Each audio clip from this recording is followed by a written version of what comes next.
La grâce et la paix nous sont données de la part de Dieu notre Père et de Jésus-Christ notre Seigneur et Sauveur. Dieu de grâce, nous te bénissons pour le souffle de vie que tu as renouvelé en chacune de nos vies. Merci Seigneur. Par ton Saint-Esprit, tu demeures avec chacun de nous ce matin. Oui, précède-nous pendant ce temps particulier de louange et d'adoration. Au nom du Père, du Fils et du Saint-Esprit. Amen. Frères et sœurs, ce matin, nous louons le Seigneur avec le psaume 23. C'est le psaume du jour. Et c'est Ange Maëva qui nous y conduit.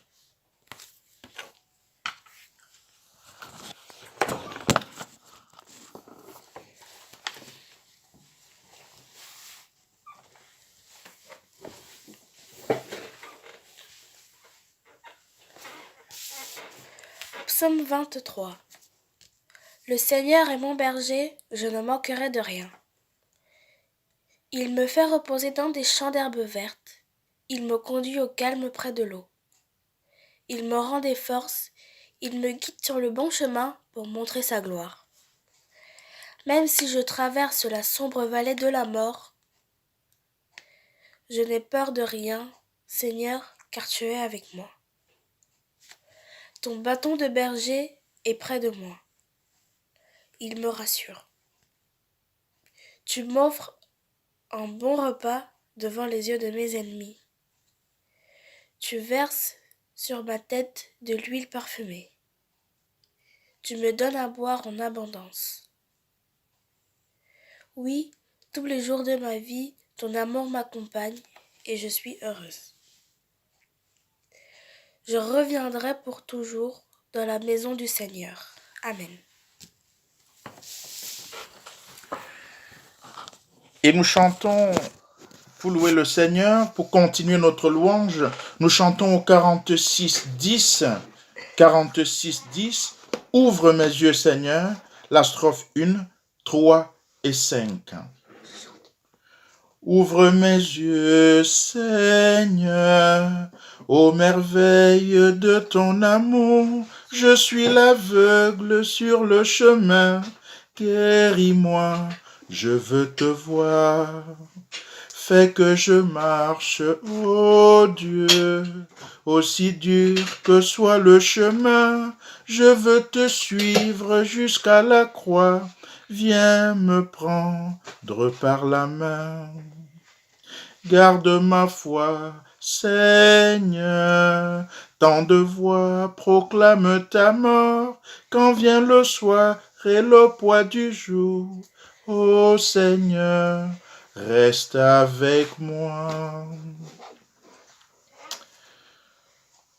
Je vous invite à prier le Seigneur pour entendre les textes qui nous sont proposés ce matin.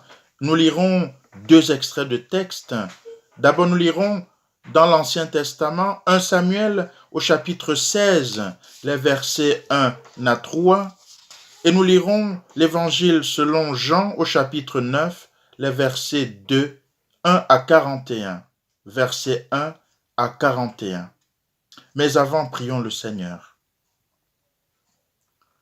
Oui, Seigneur, nous te bénissons pour le souffle de vie que tu as renouvelé en nous ce matin. Nous voulons méditer ta parole, source intarissable de vie. Viens nous la donner, Seigneur.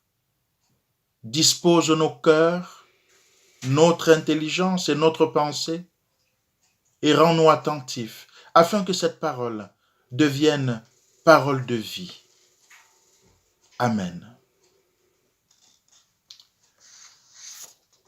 Le premier texte est celui de 1 Samuel au chapitre 16, les versets 1 à 3. Le Seigneur dit à Samuel, « Est-ce que tu vas pleurer Saül encore longtemps? C'est moi qui l'ai rejeté, et il ne sera plus roi d'Israël. Prends de l'huile et va à Bethléem. Je t'envoie là-bas chez Jessé. En effet, j'ai choisi parmi ses fils le roi qui me plaît. Samuel demande, comment est-ce que je peux faire cela? Si je vais à Bethléem, Saül va la prendre et il va me tuer. Le Seigneur lui répond, prends avec toi un veau. Tu diras, je viens offrir un sacrifice au Seigneur. Invite Jessé à la cérémonie. Je te dirai ce que tu dois faire. Je te montrerai celui que j'ai choisi, et tu verseras de l'huile sur lui pour le faire roi. Je te montrerai celui que j'ai choisi, et tu verseras de l'huile sur lui pour le faire roi. Samuel fait ce que le Seigneur a dit. Quand il arrive à Bethléem, les anciens de la ville sont inquiets. Ils viennent à sa rencontre et lui demandent, « Est-ce que tu viens nous annoncer une bonne nouvelle ?» Samuel répond, « Oui, je viens offrir un sacrifice au Seigneur. Rendez-vous purs pour la cérémonie et venez ensuite avec moi. » Samuel dit aussi à Jessé et à ses fils, « Rendez-vous purs, je vous invite au sacrifice. » Quand Jessé et ses fils arrivent, Samuel voit Eliab et pense, « C'est sûrement lui que le Seigneur a choisi. » Mais le Seigneur lui dit, « Cet homme est beau et il est grand. Mais ne fais pas attention à cela. Ce n'est pas lui que j'ai choisi. Je ne juge pas comme les êtres humains. Les gens font attention à ce qui se voit, mais moi, je regarde le fond du cœur. » Ensuite, Jessé appelle Abinadab. Il le fait passer devant Samuel, mais Samuel dit, « Ce n'est pas non plus cet homme-là que le Seigneur a choisi. » Jessé fait passer encore Shama, mais Samuel dit, « Ce n'est pas lui non plus. » Jessé fait passer ainsi 7 de ses fils devant Samuel. Samuel lui dit, « Le Seigneur n'a choisi aucun d'eux. » Puis il ajoute, « Est-ce que tes fils sont tous là? » Jessé répond, « Non. Il y a encore David, le plus jeune.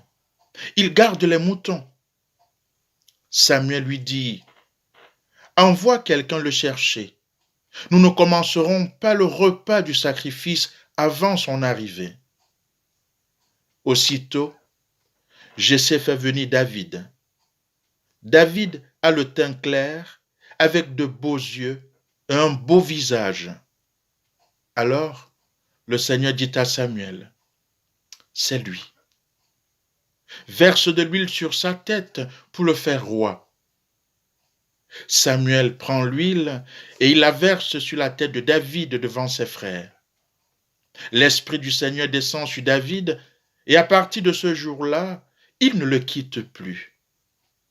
Ensuite, Samuel part et il retourne à la ville de Rama. Amen.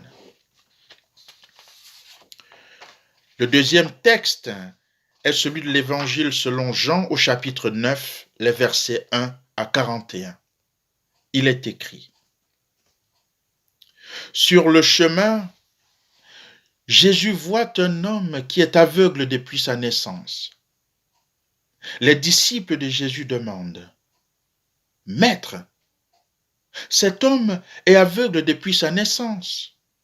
Donc, qui a péché, lui ou ses parents? » Jésus répond, « Ni lui, ni ses parents. Mais puisqu'il est aveugle, on va reconnaître clairement que Dieu agit pour lui. Pendant le jour, nous devons accomplir le travail de celui qui m'a envoyé. La nuit arrive et personne ne pourra travailler. Pendant que je suis dans le monde, je suis la lumière du monde. Après que Jésus a dit cela, il crache par terre. Avec sa salive, il fait de la boue et il met la boue sur les yeux de l'aveugle. Ensuite, il lui dit, « Va te laver dans l'eau à Siloé. » Le nom Siloé veut dire « envoyé ».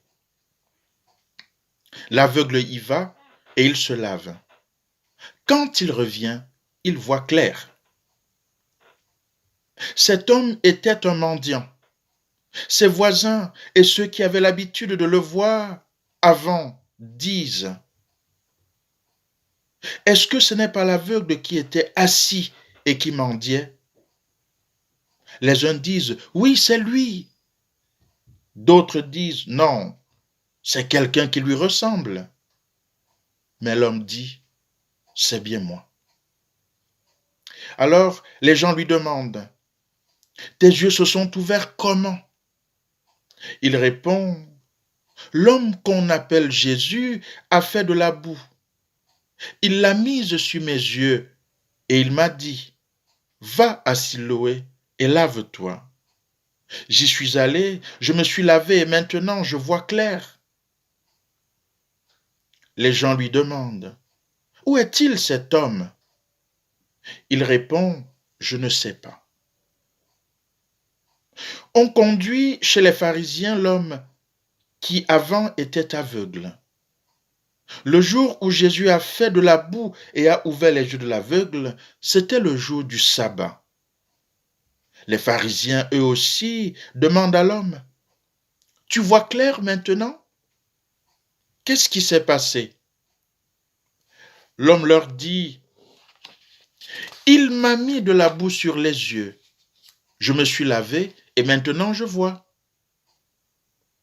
Quelques pharisiens disent, « L'homme qui a fait cela ne vient pas de Dieu. En effet, il ne respecte pas le jour du sabbat. » Mais d'autres disent, « Un homme qui est pécheur ne pourrait pas faire des signes aussi étonnants. » Les pharisiens ne sont pas d'accord entre eux.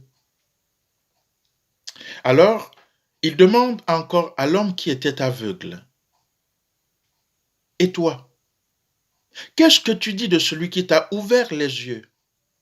Il répond, « C'est un prophète. » Mais les chefs juifs ne veulent pas croire que cet homme était aveugle et que maintenant il voit clair.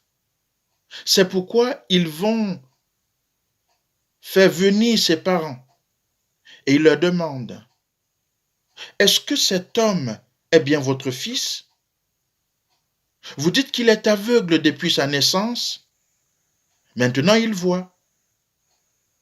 Qu'est-ce qui s'est donc passé? » Les parents de l'homme répondent, « Nous le savons. C'est bien notre fils. Il était aveugle depuis sa naissance. Maintenant, il voit clair. Mais ce qui s'est passé, nous ne le savons pas. Qui lui a ouvert les yeux? Nous ne savons pas. Interrogez-le. Il est assez grand. Il répondra lui-même. » Les parents disent cela parce qu'ils ont peur des chefs juifs. En effet, ceux-ci se sont déjà mis d'accord. Ils vont chasser de la maison de prière tous ceux qui affirment Jésus est le Messie. C'est pourquoi les parents de l'homme disent, il est assez grand, interrogez-le. Alors, pour la deuxième fois, les pharisiens appellent l'homme